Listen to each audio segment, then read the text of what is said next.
안녕하세요. 오늘도 뭔가 좀 심심해서 한 편 찍어놓으려고 약간 준비를 해봤습니다. 약간 솔직히 중요한 내용은 제가 뭐 카톡방에서 다 얘기를 하고 하는데, 약간 중요하지 않은, 조금 중요도가 떨어진다 싶은 내용들은 제가 좀 유튜브에 올리는 경향이 있거든요. 대신 중요도가 떨어진다기보다는 기본적으로 제가 약간 좀 보는 세계관이나 어떤 저의 말을 더 잘 이해하기 위해서 필요한 내용들을 저 유튜브에 올릴 생각이에요. 또 그리고 저도 이제 까먹을 테니까 제 생각을 기록을 해두면 재밌을 것 같아서, 그래서 또 가끔 생각이 날 때마다 찍게 됐고요. 이건 제가 평소에 항상 하던 생각인데, 공개적으로 사실 찍을까가 굉장히 조금 고민이 됐었어요, 원래. 근데 그래도 미리 찍어두는 게 낫다고 생각을 했고, 언젠가 요 영상을 보고 제가 뭔가 딴 거 설명을 하기 전에 꼭 보고 오라고 하려고 이 영상을 찍게 됐습니다. 제가 오늘 설명드리고 싶은 내용은 집중형 현상이에요. 네. 네, 승리는 가장 인내한 자에게 간다고 합니다. 나폴레옹이 말했네요. 네. 멋있어서 처음 배워봤고요. 집중형 현상이 뭔지 설명을 드릴게요. 이게 제가 만든 용어예요. 그냥 무슨 소리야? 생각할 수도 있는데, 제가 저는 이제 나이가 지금 만으로 32살, 그리고 만이 아닌 한국 나이로 34살인데요. 살아다 보니까 제가 느끼는 약간 현상이에요. 그리고 이게 모든 어떤 사회나 모든 상황에 인간이 어떻게 보면, 어떻게 보면 자연의 법칙인 것 같아요. 이 집중하라는 현상이 일어난다는 걸 사실 발견하게 됐어요. 무슨 얘기야, 이 집중하는 현상이 무슨 말 하는 거야? 얘기하면 한 군데로 몰린다 라는 의미고요. 제가 생각하는 의미는, 한 군데로 몰린다는 의미는 평등하게 분배된다와 위배된 얘기예요. 분- 평등하게 분배되지가 않고 불평등하게 분배된다 라는 뜻입니다. 항상 우리가 인간은 자유와 평등을 주의하게 되잖아요. 근데 평등하지가 않다고요. 불평등하게 분배된다 라는 의미, 한 군데로 몰린다는 얘기예요. 이게 무슨 말인가? 집중력 현상의 이거를 제가 떠올리게 된 계기가 있는데요. 그 예전에 제 친구들이랑 몇 명이서 같이 그 조그만 그 회사를 만든 적이 있어요. 우리가 20대 초반에. 당시에 뭔가 그 또 20대 초반에 뭔가 이 막 사업을 성공해야 된다 이런 약간 좀 헛된 부푼 꿈이 있었어가지고, 결국 다시 돌아와서 전문직으로 그냥 밀고 나가는 게 나았다 그런 결론에 도달했지만, 아무튼 그런 시절이 있었어요. 근데 그때 굉장히 이제 같이 일을 했던 굉장히 영리한 친구가 있었어요. 영리한 친구가 있었는데, 같이 그 회사를 창업했던 친구인데, 이 친구가 이런 얘기를 한 적이 있어요. 저보다 나이가 한 살 어린 친구인데, 형, 선글라스가 어디서 만들어지는지 알아? 어디서 만들어지는지 알아? 라는 얘기를 했어요. 그래서 저는 무슨 소릴까? 굉장히 사실 이 친구 똑똑한 친구였거든요. 뭐 여러모로 똑똑한 친구였는데, 선글라스 어디서 만들어지는지 알아? 물어봤어요. 제가 무슨 말이야? 그러니까 이 친구가 뭐라고 얘기냐면, 형, 선글라스는 거의 전 세계의 선글라스를 독점하는 공장이 있어 라는 얘기를 해줬어요. 그러니까 사실 모든 안경 브랜드가 다 다르잖아요. 하지만 실질적으로 공장은 몇 개 안 된다는 얘기예요. 모든 안경 브랜드가 다르잖아요. 다르다. 하지만 찍는 공장은 몇 개 소수로 비교된다. 전 이 얘기 들었을 때 굉장히 놀라운 인사이트라고 생각했어요. 그리고 이 친구가 얘기를 해주기를, 이 현상이 모든 거에 다 접목이 된대요. 카링, 예를 들어서 어, 몬산토라는 회사 아세요? 이 회사가 전 세계에 그 씨앗을 다 독점하고 있다는 얘기가 있거든요. GMO 씨앗을, 우리의 식량을 독점을 하고 있대요. 씨앗을. 그러니까 이런 식으로 사실은 다 집중화가 돼 있어요. 이 모든 세상은 이 다수의 민주적인 절차를 거친 절차가 만들어낸 평등의 어떤 산물이라기보다는 소수의 집중화된 결정권자의 논리로 세상이 돌아간다. 이 얘기를 하고 싶었어요. 물론 다수의 민주적인 평등이 모여가지고 소수에 집중화된 결정권의 논리로 돌아가는 건 맞지만 아무튼 실질적으로 도장을 찍는 사람 몇 명이 안 된다. 이 얘기를 하고 싶었던 거예요. 이게 또 제가 사실 좀 깨달은 게 뭐 아시다시피 그 뭐 제가 어쨌든 학교를 2번 다녔잖아요, 대학교를. 그리고 학교가 사실 공부를 사람들이 좀 다 잘하는 학교잖아요. 제가 하나 놀라운 사실을 느끼게 되는데요. 예전에 제가 이런 얘기 들은 적 있어요, 중학생 때. 제 중학생 때 제가 이제 뭐 분당에 있는 모 중학교를 나왔는데 여기 사람들이 공부 잘하거든요. 그 당시 이제 과외 선생이 이제 비평준화 시대 때 그때 모 고등학교가 그냥 얘기하겠다. 비평준화 때 서영고등학교가 공부 잘한다 이런 얘기 했었어요. 근데 이제 제가 어떤 얘기 들었었냐면 그런데 이제 서영고등학교 가려면 비평준화 시대였기 때문에 당시에는 중학교에서 공부를 잘하는 애들만 갔을 거 아니에요. 이제 반에서 1등에서 2등 하는 애들만 이제 모아놓는단 말이에요. 서영고에 반에서 1, 2등 하는 애들만 모아둔다. 그랬을 거 아니에요? 근데 재밌는 사실은 서영고 안에서 다시 한번 독점적 1등을 하는 사람이 나온다는 거예요. 깨지 못하는 그런 얘기 들은 적 있어요. 서영고에서 다시 1등이 나온다. 독점적으로. 사실 이 1, 2등 하는 사람을 모아놨으면 상식적으로 생각을 해보면 평등하게 등수를 가져갈 것 같지 않아요? 다 같이 평등하게 언제는 A라는 친구가 원래 얘도 잘하는 애니까 1등을 했다가 언제는 B라는 애가 1등을 했다가 언제는 C라는 애가 1등을 했다가 할 것 같잖아요. 근데 그렇지가 않다고요. 모으면 또 집중할 현상이 일어나요. 이게 정말 신기한 현상이에요. 왜냐면 이게 근데 제가 대학교에서 느낀 게 어쨌든 뭐 그 하여튼 좋은 데 나왔잖아요.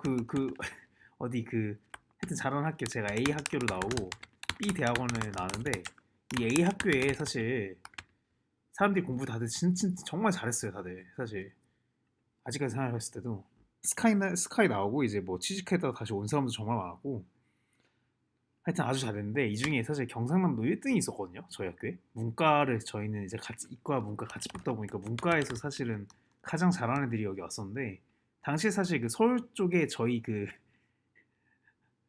A 학교 그러니까 그 학과잖아요. 그 학과는 서울에 없었어요.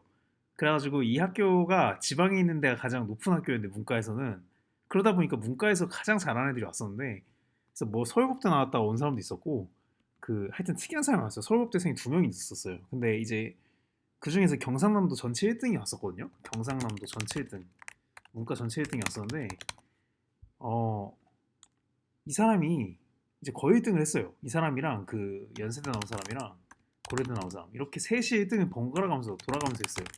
1등을 돌아가면서 한다. 근데 그럼 나머지 그 80명이 바보였나? 저희 동기 80명이거든요. 아니에요. 다들 뭐 수능 뭐 3개 틀렸다 이런 사람들도 있었어요. 이런 사람 되게 많았어요. 세 개 틀렸는데 뭐 2번 유급당하고 이런 사람도 있었고 아무튼 다양한 종류의 사람이 있었는데 그 어쨌든 이 사람들로 집중 현상이 일어났다는 거예요. 이 연세대 나온 사람은 저희보다 7살인가 6살 많았고 26살이 들어왔지. 이 사람은 거의 한 31살이 들어왔나? 하여튼 이 셋이 다 이 전체 1등 경상도 전체 1등 얘는 저랑 똑같이 19살 20살 이때 들어온 거죠. 어떻게 보면 현역으로 들어왔으니까 19살이 들었다고 봐야겠죠. 만으로 쳐주면 아무튼 그래가지고 이 셋이 계속 1등을 했는데 아무튼간 그 집중 현상이 일어난다는 거예요. 그리고 이 현상이 제가 B 대학원에서도 이루어지나 BA 대학원에서도 이루어지나 되게 궁금했어요. 왜냐면 학교에서도 그게 그 현상을 관찰하면서 참 신기했는데 B 대학원에서도 이게 이루어지나? 똑같이 그렇더라고. 4명 정도가 돌아가면서 1등 한다. 사실 그 중에서도 4명 중에 딱 2명이 있어요. 1등 하는 애들이. 이게 그러니까 집중화 현상이 있어요. 이게 마치 그 마이클 조던 같은 거죠. 농구에도 보면 메시, 호날두 얘네가 다 먹잖아요. 메시, 호날두로 전부 발롱도르는 기결되게 돼 있잖아요. 이게. 그래서 이 집중화 현상이 일어나요. 그럼 이 집중화 현상에 대해서 이렇게 어쨌든 설명이 들었어요. 제가 생각한 정의는 이런 거예요. 소수의 이 집중화된 결정권의 논리로 결국은 이렇게 기결이 된다. 네, 그렇게 되는데 사실 여기에는 하나의 변수가 있어요. 뭐냐면 이것도 되게 중요한데 이 소수에 집중하는 현상이 있으려면요 다수의 민주적인 평등이 필요해요. 무슨 소리야? 뭔 소리 하는 거야? 싶겠죠?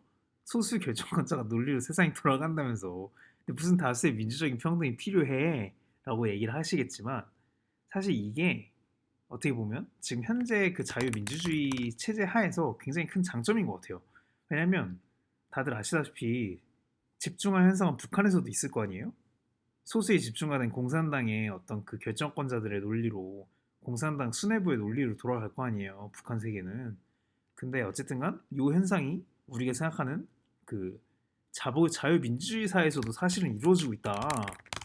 이게 필연적으로 이루어지고 있다라는 걸 제가 지금 말씀드렸잖아요.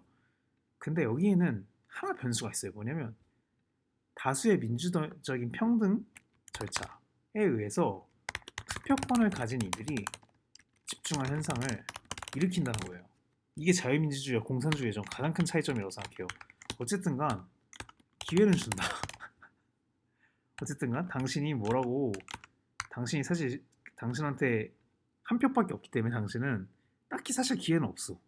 사실 당신이 이 집중화 현상으로 이루어진 소수에 집중화된 결정권자의 논리로 세상이 돌아가는 거를 막는 수레바퀴를 이렇게 막는 건 불가능해요, 사실. 그럼에도 불구하고 당신에게 한 표라는 기회는 주기 때문에 결국 이 투표권을 가진 이들이 집중화 현상을 일으켜서 각 당의 후보를 결정하게 되죠. 보통 그래서 3당은 보통 안 되고 그래서 결국은 1대1 싸움으로 가는 것 같아요. 이게 집중화 현상이 사회가 이렇게 돌아가는 것 같아요.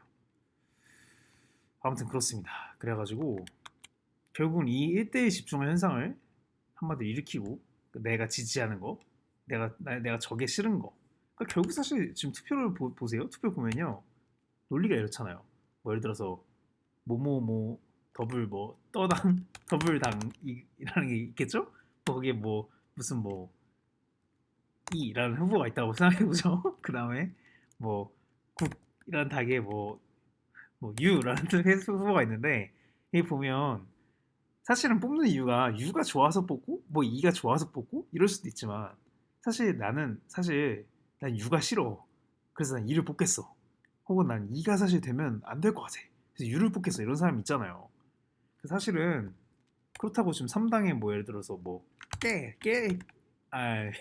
이상하다 말고 뭐 우라는 당이 있는데 뭐 김이라는 후보가 나왔다고 가정을 제3번 3등한테 몰릴 수가 있을 것 같아요? 이게 불가능하잖아요. 우리가 이미 봤잖아요. 대선에서 많이. 이 3등이 이기는 거는 예전에 자유선진당의 이회창 때도 못 이겼고 아유 실명 말해버렸네. 그리고 하여튼 국민의당의 뭐 안철수 후보도 3등으로 끝났잖아요. 그래서 결국은 사실은 이제 나는 이가 좋아. 나는 사실 유가 좋아. 이런 마인드도 있겠지만 사실 나는 이는 절대 되면 안 될 것 같아. 혹은 나는 유는 절대 되면 안 될 것 같아라는 마인드를 가지잖아요, 사람들이. 그러니까 결국 김을 뽑을 수가 없는 거예요. 그래서 결국 이 집중화 현상 때문에 이 아니면 유밖에 답이 없는 거예요, 이게. 자, 여기까지 이제 이해하셨죠? 이 집중화 현상이라는 거에 대해서.